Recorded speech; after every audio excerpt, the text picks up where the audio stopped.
UDALGURIৰ মাজবাটত পুনৰ AK-47 SKS rifle আৰু গুলি পিস্তল উদ্ধাৰ মাজবাট আৰক্ষীৰ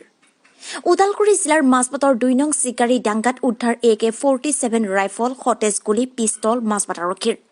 জানিব পৰামতে আজি পুনৰ মাজনিশা UDALGURI আৰক্ষী আৰু মাজবাট আৰক্ষীৰ গোপন খবৰৰ ভিত্তিত অসম অৰুণাচল সীমান্তত মাজবাটৰ 2 নং চিকাৰী ডাংগাৰ ঘন হাবিৰ পৰা আৰক্ষীৰ এটা দলে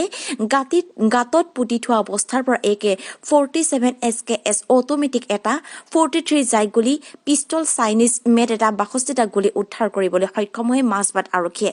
মাজবাট আৰক্ষী থানাৰ ভাৰপ্ৰাপ্ত আৰক্ষী বিষয়া ৰাজীৱ গোহে সাংবাদিকক জানিবলৈ দিয়ে যে অসম অৰুণাচল সীমান্তৰ 2 নং চিকাৰীডাংগা ৰৌতা নদীৰ কাষৰ ঘন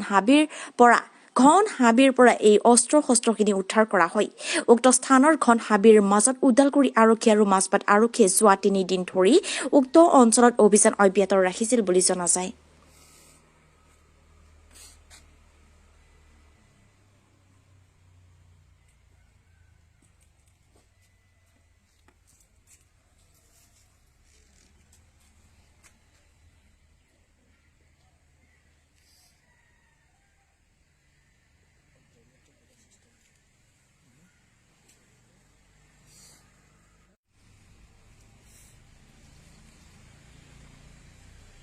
কালি ৰাতি ন ৰাতি ফটো কিমান দিলি নি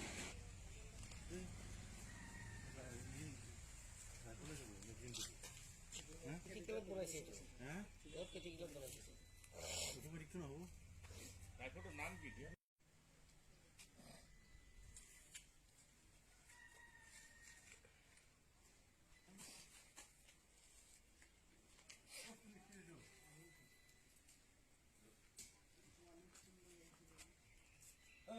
জানা ফাইল